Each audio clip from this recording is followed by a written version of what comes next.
Yeah, we're going to get started here in just a few minutes. I'm going to heat up this pipe while Harry goes and grabs a couple tools.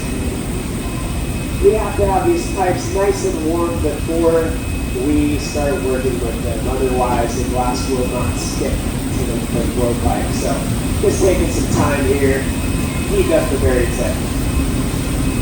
Generally, what we look for is we like to look for a nice red glow at the very, or orange glow at the very tip. So if I hold it up in the darkness, I can see just a little hint of that glow coming in, and that's how I tell that it's going to be hot enough to get some glass on there. Yeah. So this is Harry Boux. Harry is the lead gaffer today, and he's going to be putting on a world-class glass run show for you guys. We're going to give you guys the works here. Making one of his signature platters.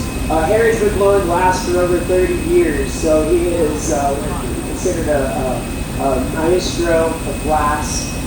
He grew up in the studio. His father was a glass blower, Chuck Boux, and so yeah, he's been around it all his life, which is very rare for an American glass blower. You don't find many Harrys in the United States. I don't think I can really even name one. Harry might be able to name one. But in Italy, it's a little bit more common to have that generational glass blower thing going on. So they got 9th generation glass blowers over there. Yeah, he knows 3 others that are generational? Yeah. Gotcha, yeah. So grew up with some other kids in the studio. But yeah, glass blowing movement's still very, very new to the United States. It started in the 60s. When Lino came over and started teaching the Italian techniques. And we'll be using a lot of those same techniques that you see in Morean.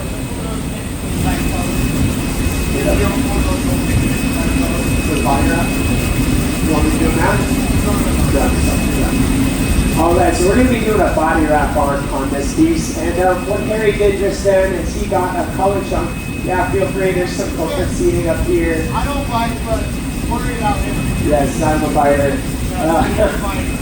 All right, so Harry's got a color chunk up here, and he's heating it up. Now in this box right here, it's about 1,000 degrees. So we have to have our color bar heating up in that box. Otherwise, the glass will not stick to it, and the color will explode, right? So it looks a lot like this. Nice little chunk of solid color. Now this color can go a long way. It's got a very dense saturation, so it goes a lot longer than this brick that's crushed up. See here in these trays. That's another way that we color the glass. So depending on what kind of application we're using or what kind of pattern we're going for, we change what type of color we use. So Harry's got a nice glow. Duckbills. All right. We're going to go on a little tool run. All over the place today, buddy. Sorry. And you guys can probably tell why we call these duckbill shears. Right? We're very literal in glass blowing a lot of the times with our tools. So what Harry did just then is he snipped off some of the brick that got stuck to it. So sometimes when that glass reaches just above the temperature of about 1050, it can get malleable, just malleable enough to stick to the brick or whatever it's sitting on, and you have to trim that off, otherwise it can contaminate the glass. Oh yeah, guys, go around to the front. So we have to make sure that we start off on the right foot and that we end on the right foot as well. It's a continuous process from the very beginning.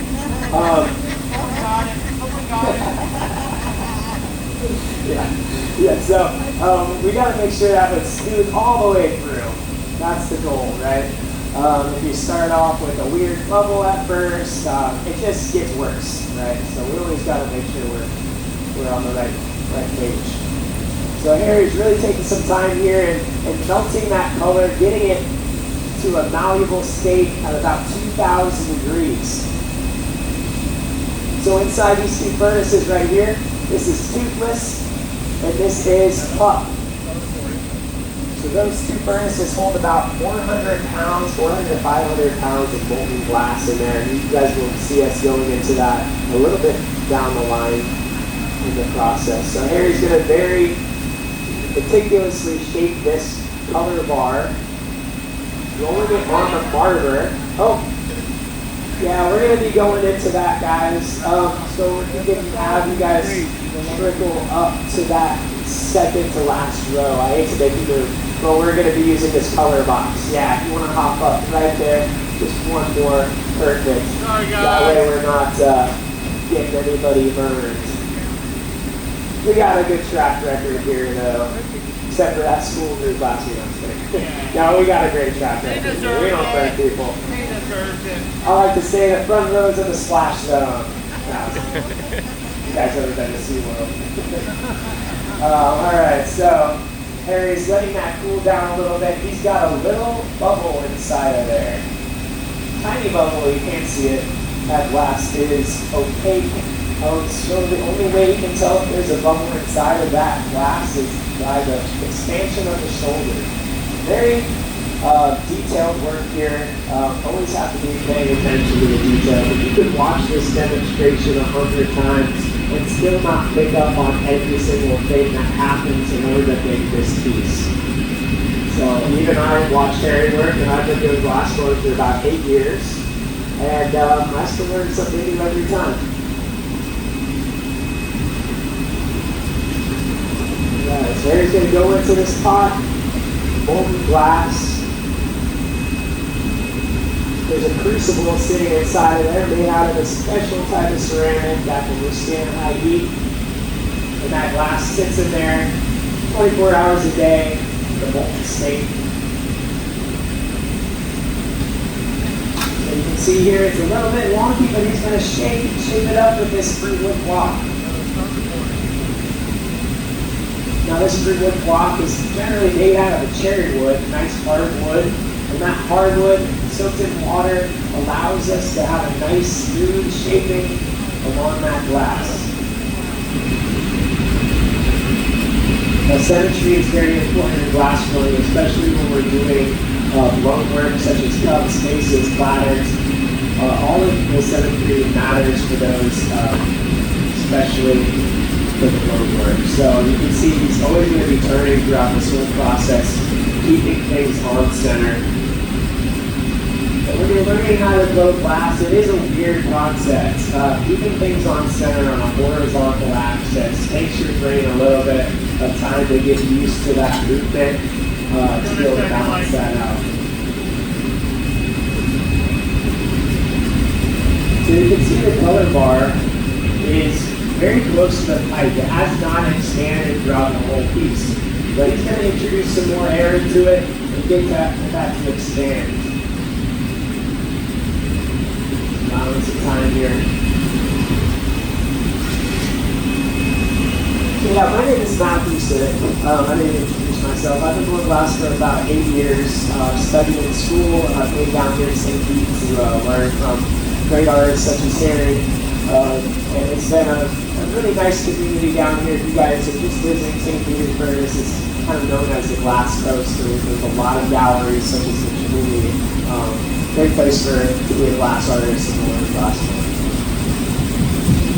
So Harry's heating up the tip of this glass here, using that reheating chamber as a tool, controlling where the heat takes place on that glass there. So depending on if he's really far in that hole and he wants the whole piece hot, he's just at the tip there, he just wants that tip to get hot there. Ready? All right. So I'm going to pick up this color chunk. We'll get a little bit of glass right at the end of the pipe.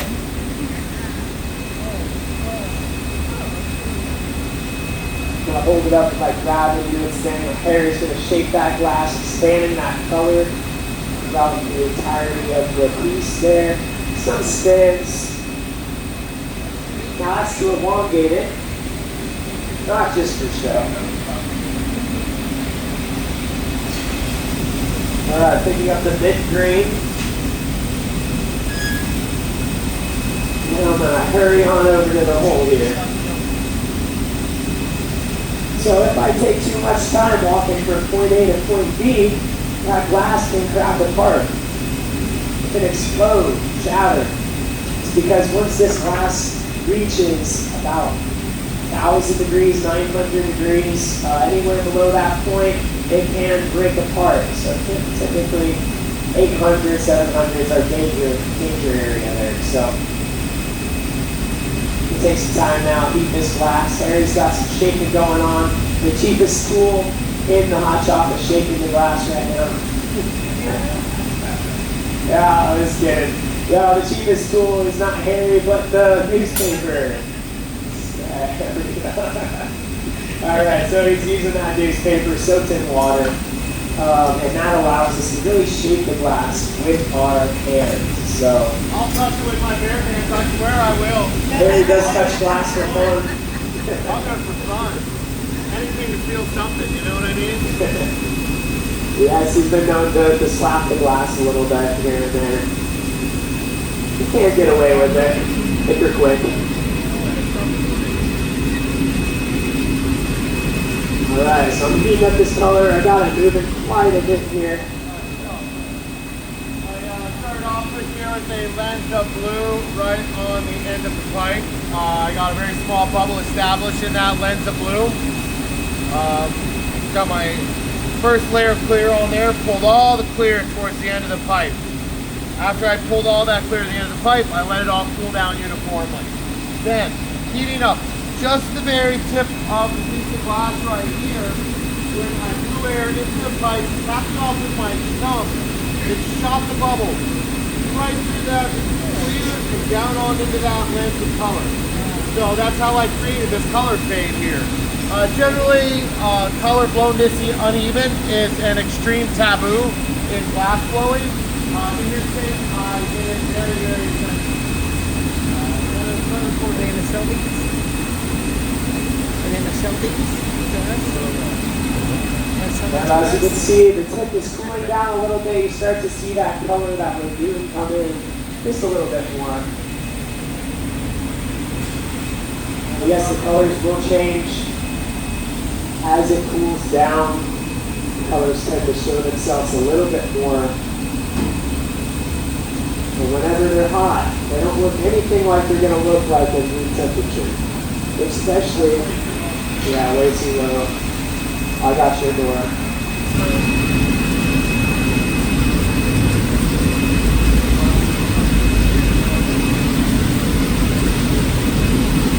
Alright, Harry's coming out now with a nice big gather of glass. And this is how we build material up and get the amount of glass that we need to make the shape that we want to make. So we're always controlling how much material we have. We're very precise with it. We don't want too much or too little, just right. We're using a bigger block now.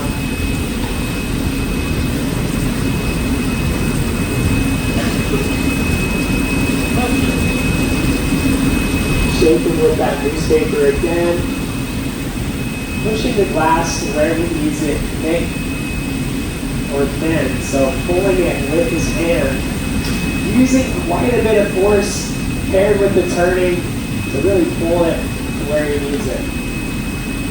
Yes, that newspaper can catch on fire if it is not wet enough. But if it's too wet, you'll be touching boiling water. So that's not fun either. So a little bit of a balancing act with everything that we do in here.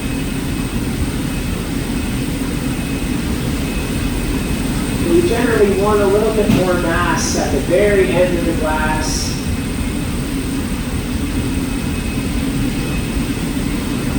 That's because that bubble generally wants to travel out the tip and get really thin.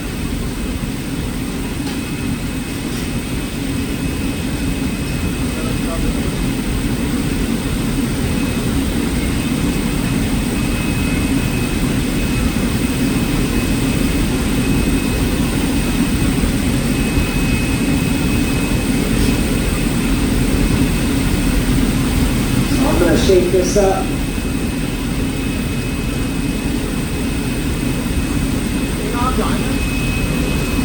What's up? Diamond? Oh, right here.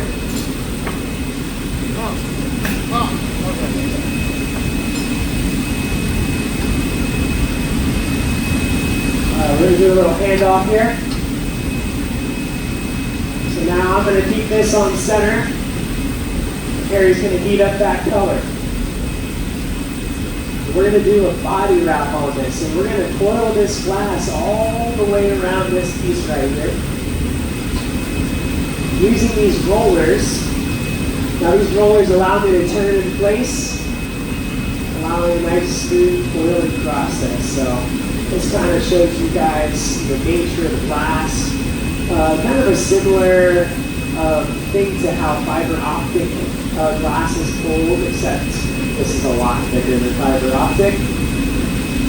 Now an interesting thing is when glass gets pulled out really thin, it actually has bendability to bend. You can really bend that glass. So yeah, it's pretty incredible material, very versatile. But yeah, we're gonna start to spool up this in color onto this body here. And I want to make sure that this stays hot enough for that glass to stick to it.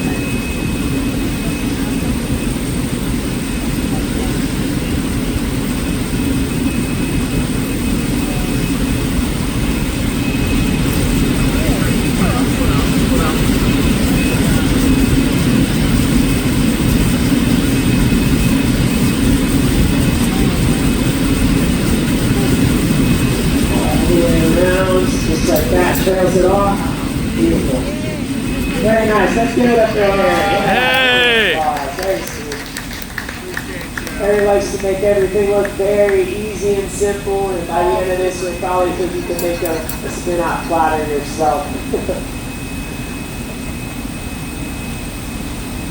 So saving that color, pulling off a little chunk of it, and you guys will be able to see what color it is when it cools down.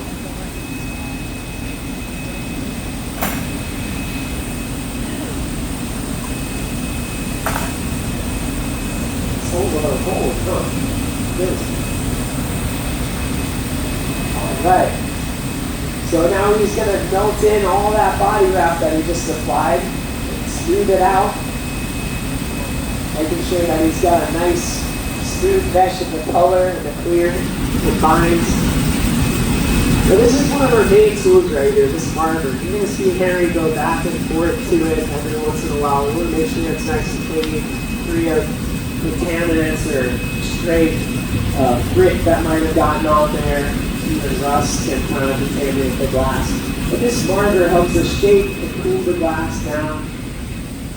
It comes from the Italian word for marble, which is what they had access to back in the day. Now what Harry's doing right now is he's using this trusty saw to rake back the lines, causing a feathering effect on that line work.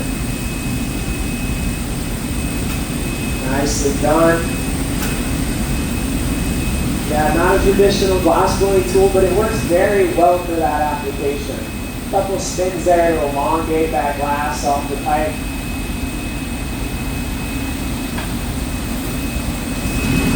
Giving it a little bit of air as he turns. Now you're going to notice Harry's almost never going to stop turning throughout this process, and gravity is always at play, dragging that piece down to the ground if it stops, so that turning is always going to be constant. Using that marker to cool down, creating a little bit of a skin on the outside of that glass. That core is going to be hotter than the outside. Alright, so now he's all the way in the hole. He's going to be soaking up that heat throughout the entirety of the piece. He's going to do a couple more moves here. Now, all the stuff he's doing up to this point has been mainly just to establish the pattern of the glass, how the glass is going to look, the coloring of it. So this is called pattern work.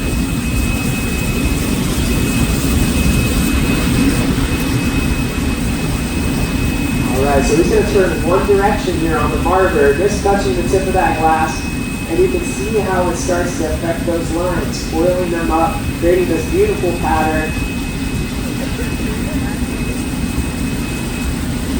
keeping everything very symmetrical as well. Getting a nice twist. Very nice. So now once the glass gets this long, it gets pretty hard to control once it's that long off the pipe. Think about like whenever you're shoveling dirt, right? It gets pretty heavy at the end of a pipe. So even though it might be 10 pounds, it feels a lot heavier. So generally when you get up until like the 20 pounds at the end of a pipe, it is incredibly heavy. So it does take a little bit of muscle to be able to blow this type of piece. Now trimming off the very end right there is going to bring all those lines to a point. This is called a termination line. So all the lines are now going to be at the very center of the vessel that we're making today. And whenever you see this hanging on a wall, everything's going to be drawn right there to that center point. So now here's, good.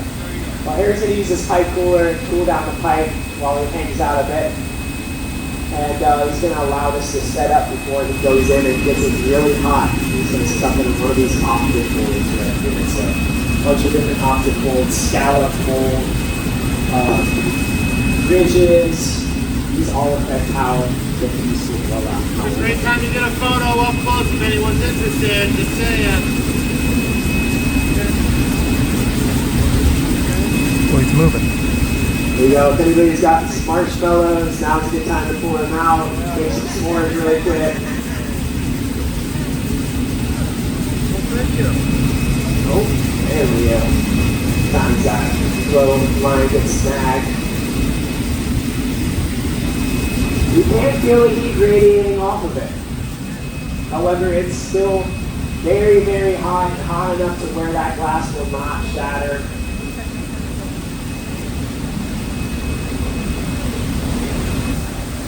Yeah, stick your hand out. Feel the heat coming off there. You won't burn out. Oh yeah. If you look really closely, you can see that heat radiating off of it. So this is what we consider to be cold glass. To us, this is cold. Because it's not moving anymore, right? So it's now a solid. So it's about 1,000 degrees right now. Harry's going to go heat this back up to about 2,000 degrees. Now, one of the reasons he's walking around and showing you guys is he's letting that piece cool. He wants it all cool. That way it heats up very uniformly throughout the whole piece. This is going to be important for when he blows it into the optic mold.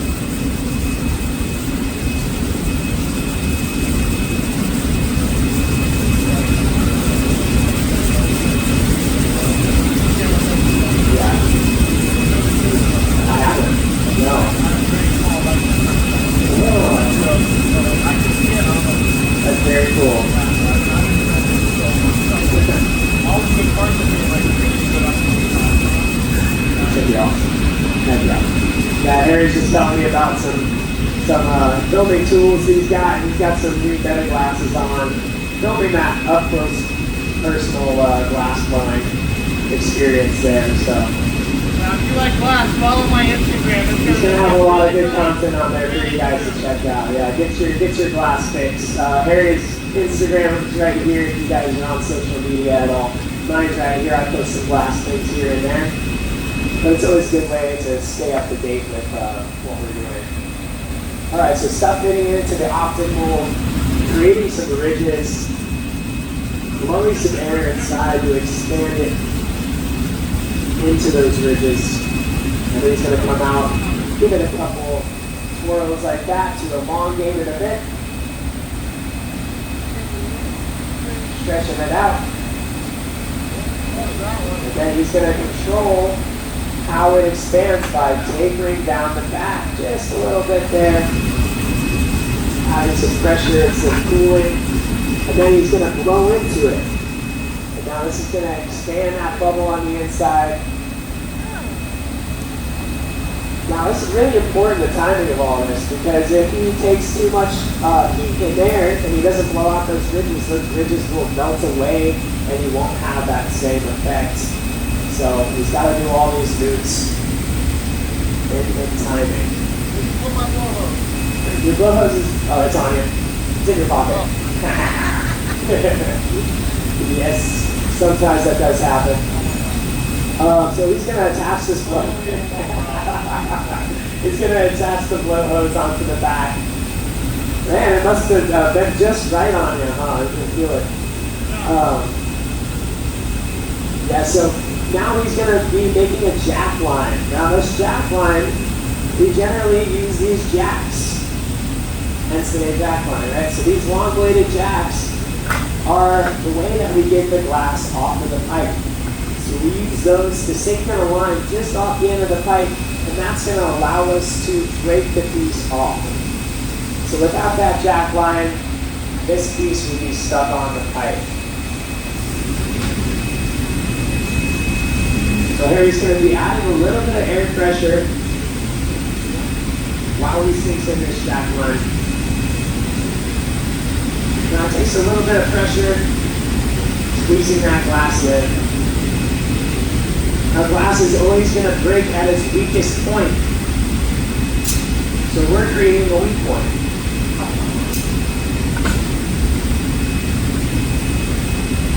Now he's keeping a little bit of air pressure in there, and he's using that tag to cool down the back end, controlling how that air expands inside.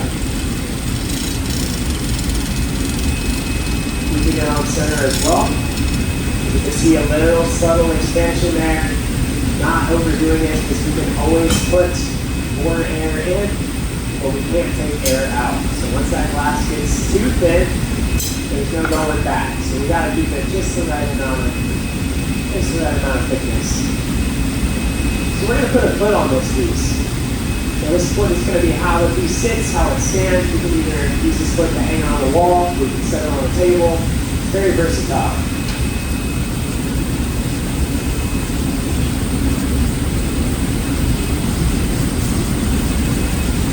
So I'm taking a gather here.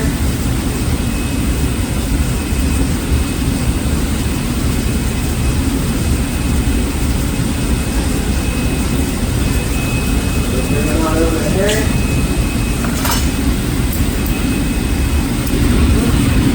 Just screw it right on the center. Just like that. Nice and easy. We're going to work together here to create a two-part mold.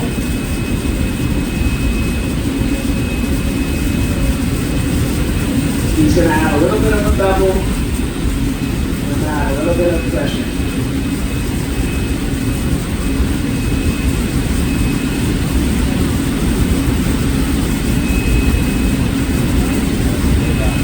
Very nice. Nice little foot. All right. So the next step is, oh, that's right. Yeah, I'm used to working with Dan.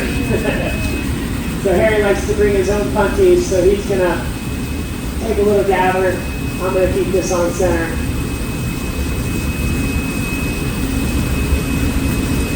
Take it for a flash, make sure it doesn't crack.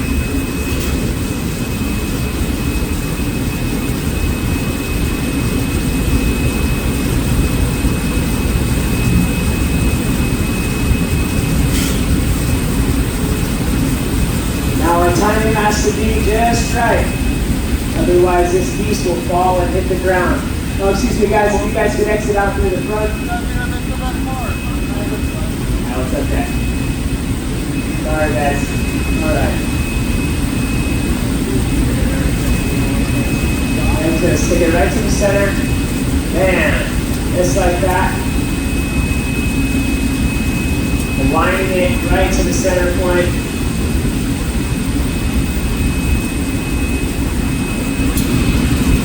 Yeah, and making sure it's stuck on there just right, and a little bit of water onto that jack line is going to cause it to stop. With a little tap, it's going to break right off.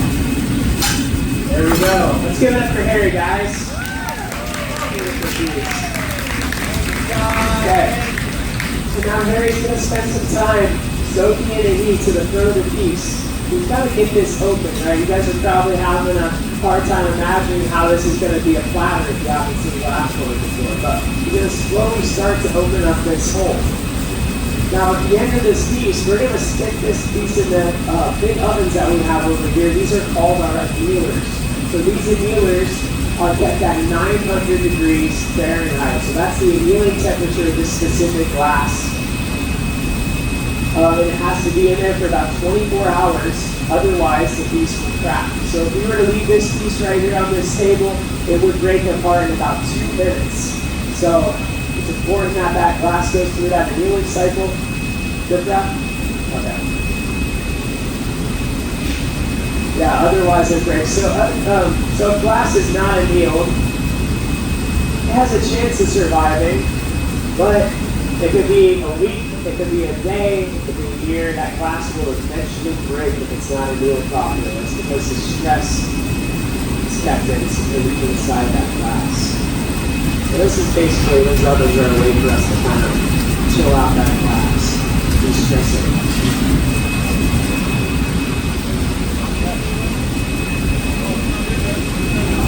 Okay.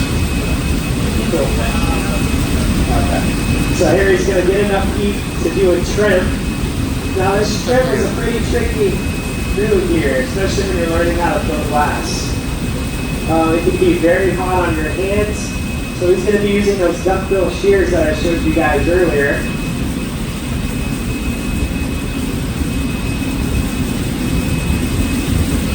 I'm going to be getting another coating of this mandarin orange.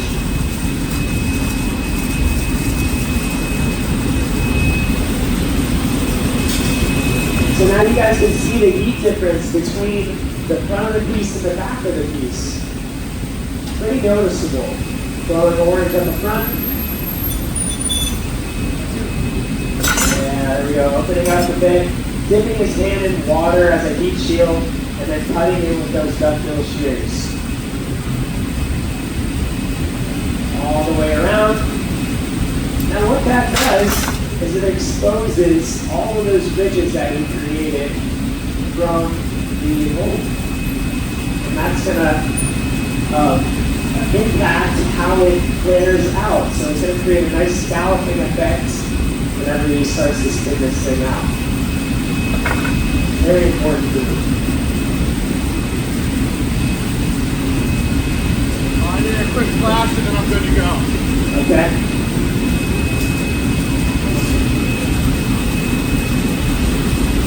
This could probably use a gun to coat. That's up to you. Okay, cool. Alright, so it's going in, soaking the heat, making sure that punty doesn't come off, because if that punty gets too cold, that connection will snap right off. Grab the needle there. Give me a second to cool down while you let that heat up a bit more. Gotcha. Thank you. Okay, we're going to apply this lip wrap.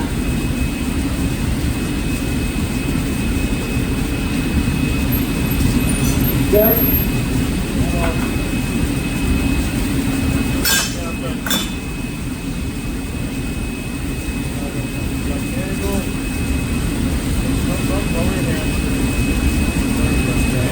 Okay, so tie it right onto that piece, spooling it on. I don't like it to fall off the pipe, you know what I mean? Yeah. Pull it off the pipe. Okay, all the way around. Passing it off just like that. Beautiful. Nice job, Barry. Let's give it up. Okay. Thanks for making these, you guys.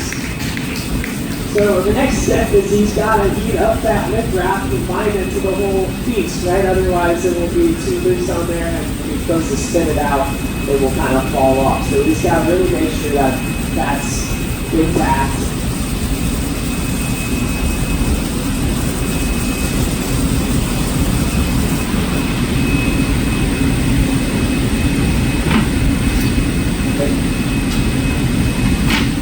So tapering it in with the edge of those jacks, very multi-purpose tool. Pushing that line in. Then he's going to go on the inside of his jacks, flare it back out. This kind of acts as a way to compress that glass. Make sure that's combined to the front piece there. Alright, so Harry has got to open up this hole just a little bit more before he goes to flare it out. And then, so we're getting to the end, folks. So if you guys want a good video, here in a little bit, we'll be flaring it out. So it's always fun to watch.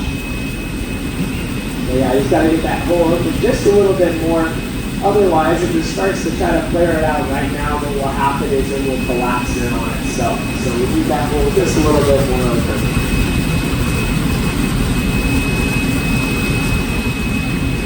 Nice. Using those jacks. Centrifugal force as well with the turning. So open up that hole a little bit.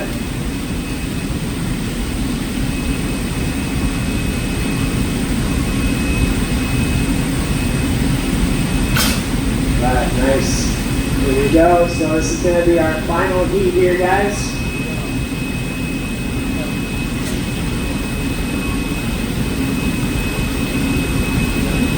So here we go. He's going to build up the heat throughout the whole piece. Then as it starts to get hot, he's going to start to really turn fast. And that centrifugal force is going to pull this into a platter. And once we're out, we're not going to be able to go back in. So this is like one take.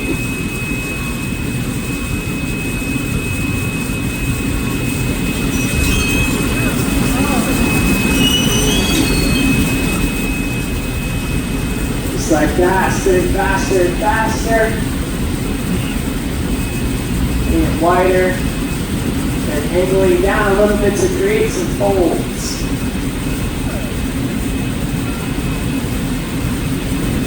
Very nice.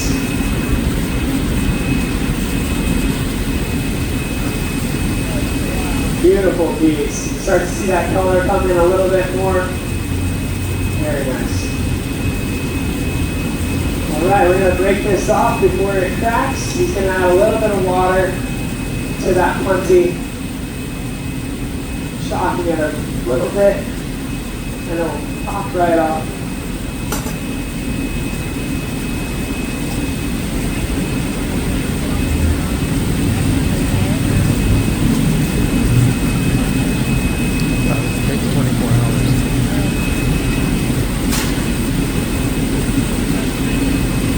Little tap.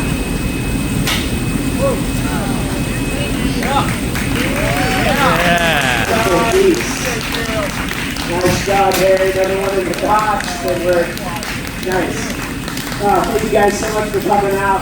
We appreciate your support. If you have any questions for us, feel free to come down and ask.